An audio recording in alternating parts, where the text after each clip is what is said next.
Hey everyone, today we're going to be talking about the Astrolabe ban in Modern.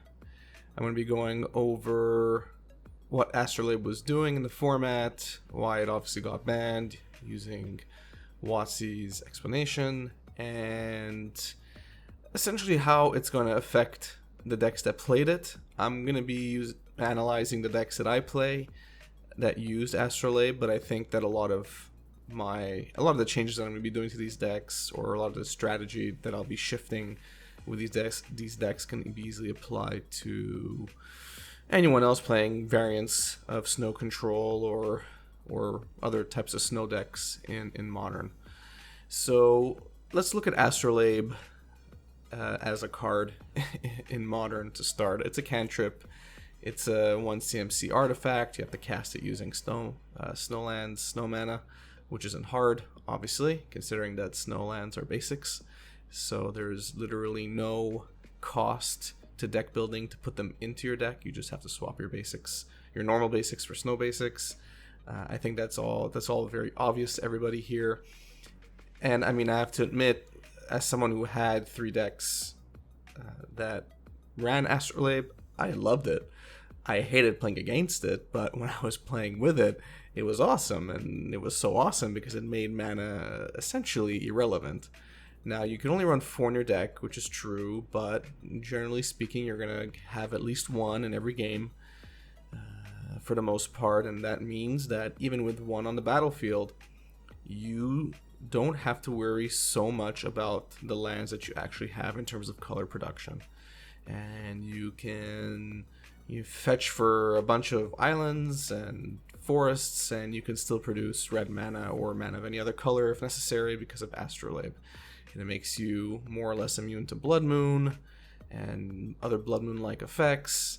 And again, it reduces the cost of playing multiple colors, and that's what we saw in the format, right? We saw 3 mana good stuff, 4 mana good stuff, even 5 mana good stuff, although those weren't as common.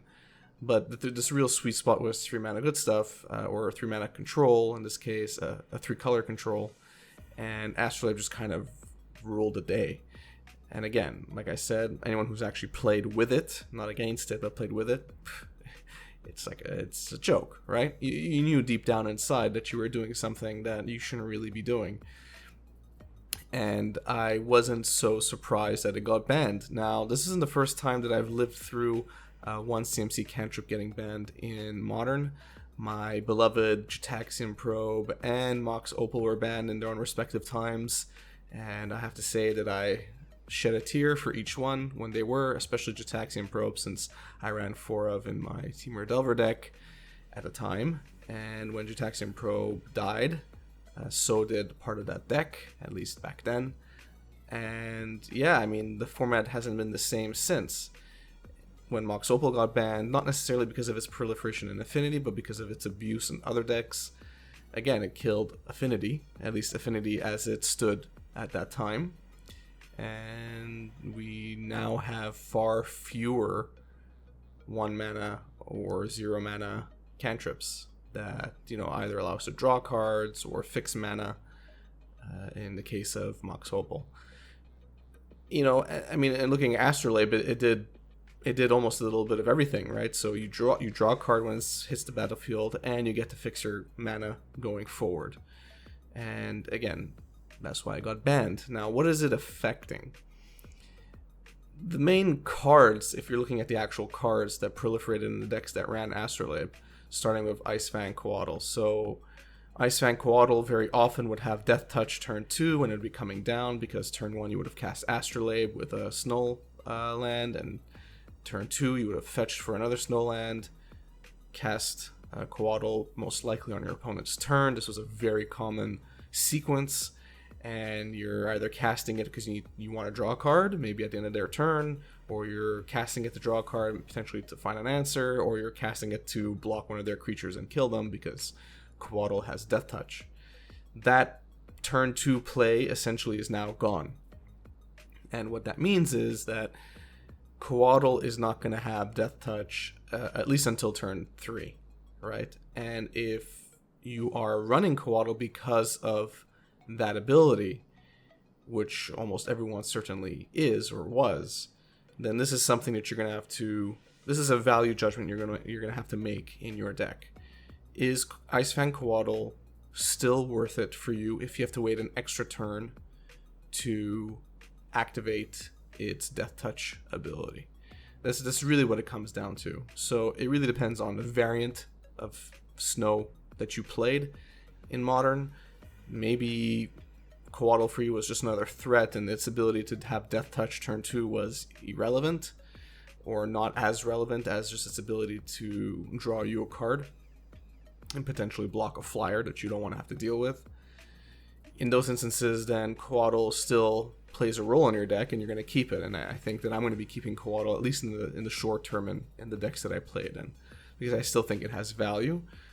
The fact that I need to wait an extra turn to potentially enable its Death Touch ability is significant, but not significant enough, I think, to cut it from my decks just yet. But I do know that a large portion of Modern players are just looking to get rid of it right now, and that's understandable.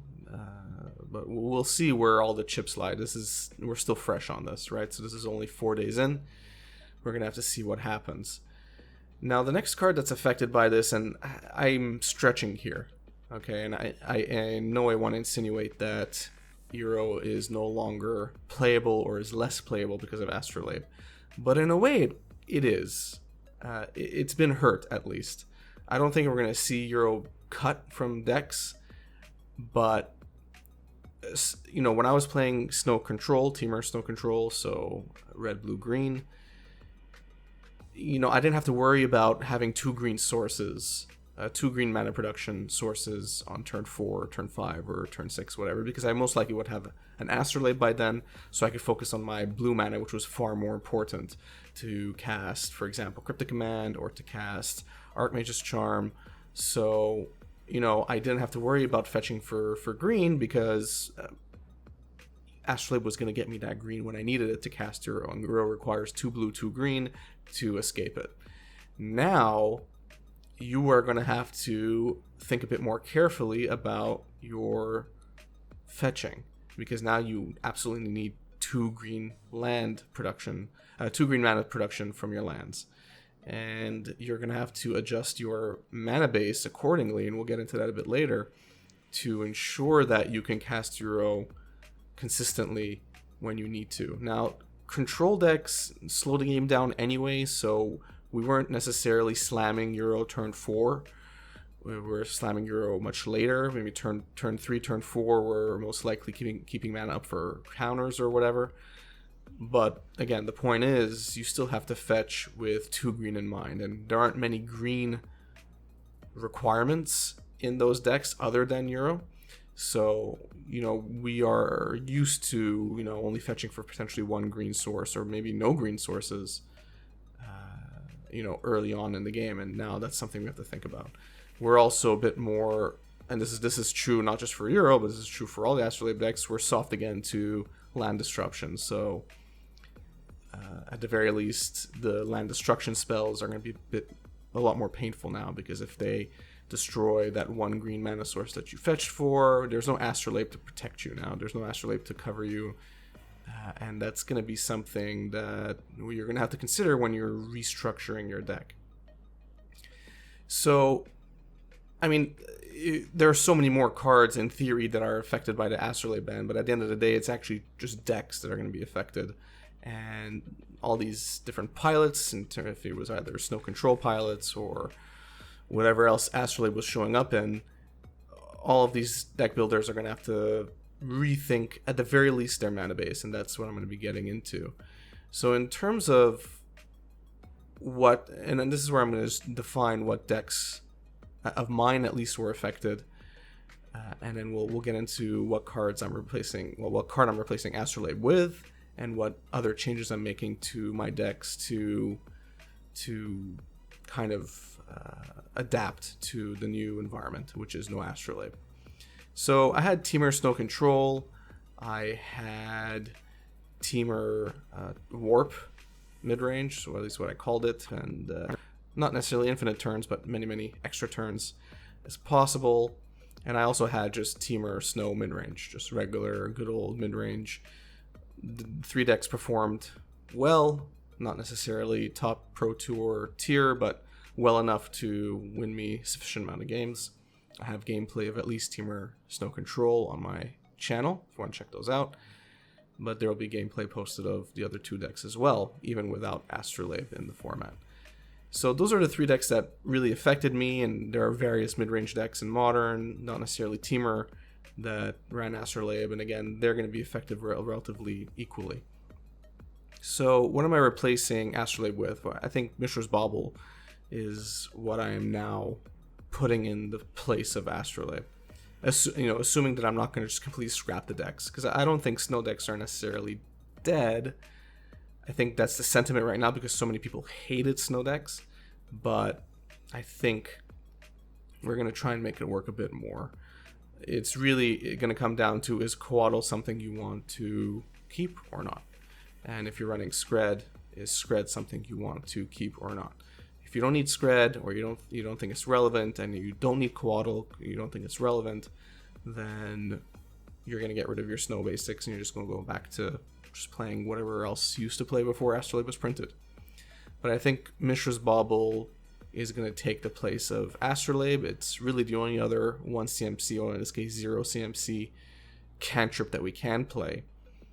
And the problem here is that we do get to draw a card with a delay of a turn, but we get no mana fixing. We get no mana filtering, right?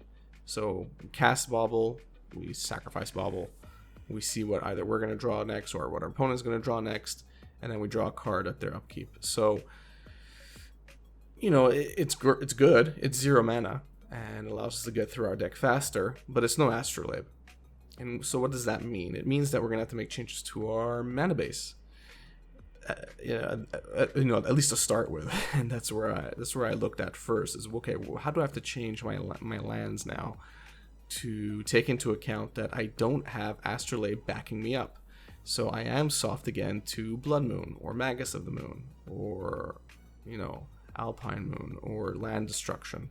I'm soft to all that again, and I didn't have to worry about that before, and at least not as much because I had backups.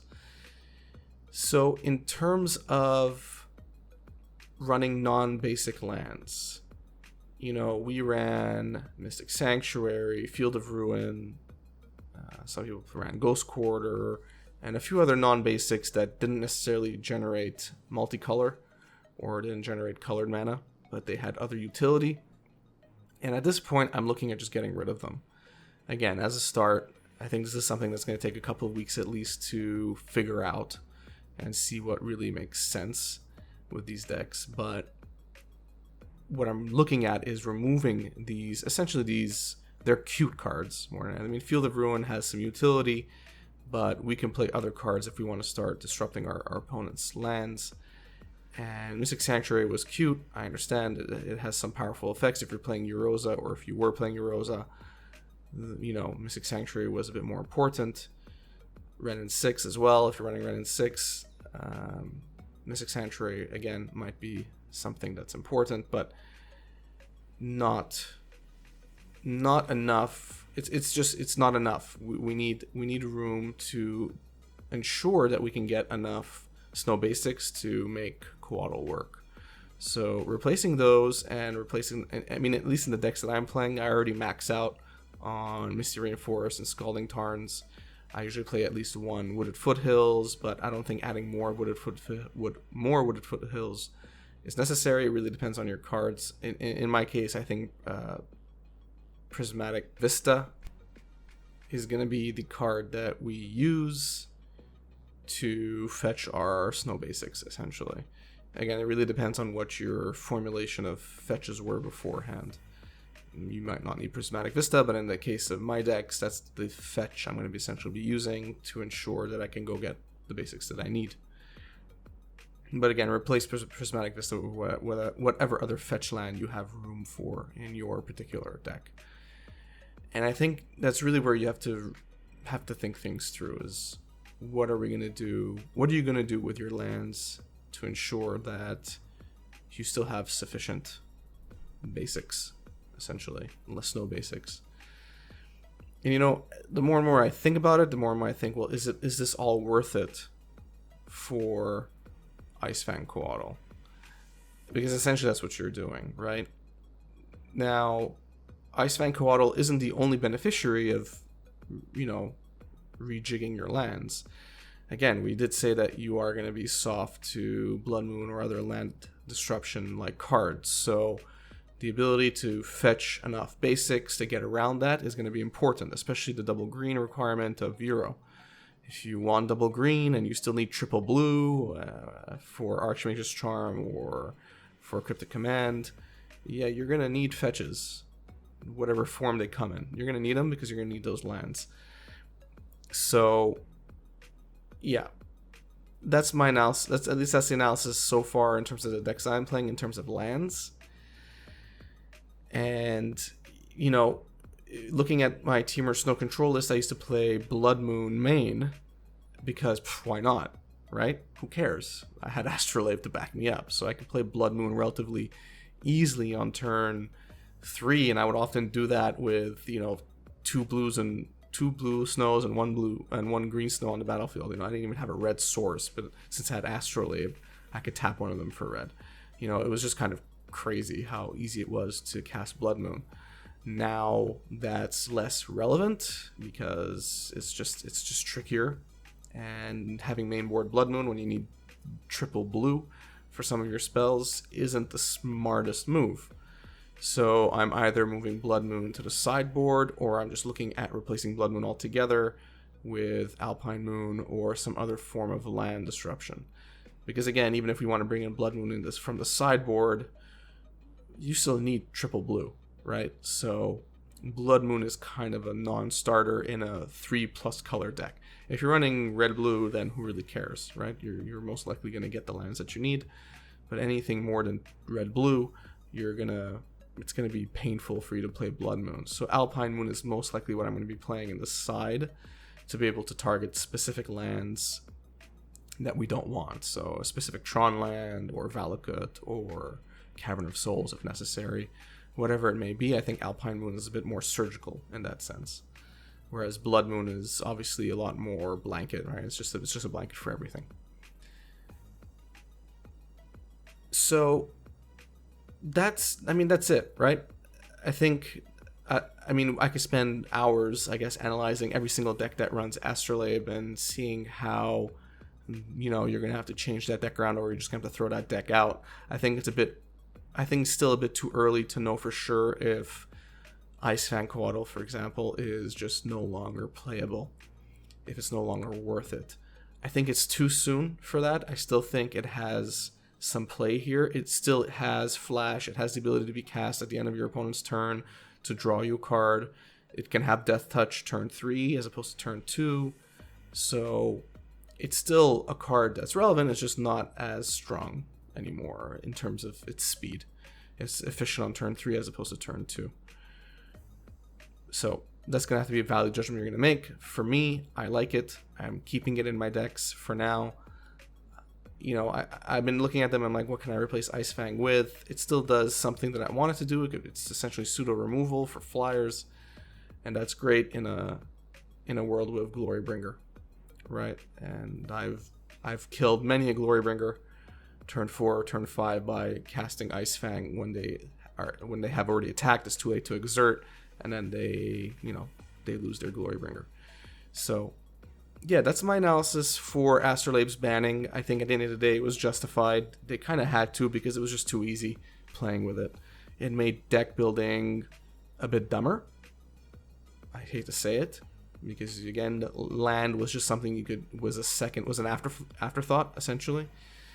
And yeah, I mean, come on, anyone who played with it knew that they were doing something wrong with it. So not a shocker, it's banned. I do own a foil playset of Astrolabes that I feel I've now overpaid for, but that's that. I've lived through it with Mox Opal, and I lived through it with Jataxian Probe. It is what it is. Maybe someday Wizards WotC will lose their mind and they'll unban everything and it will be happy. But for now, those cards are going to start collecting dust in their binder.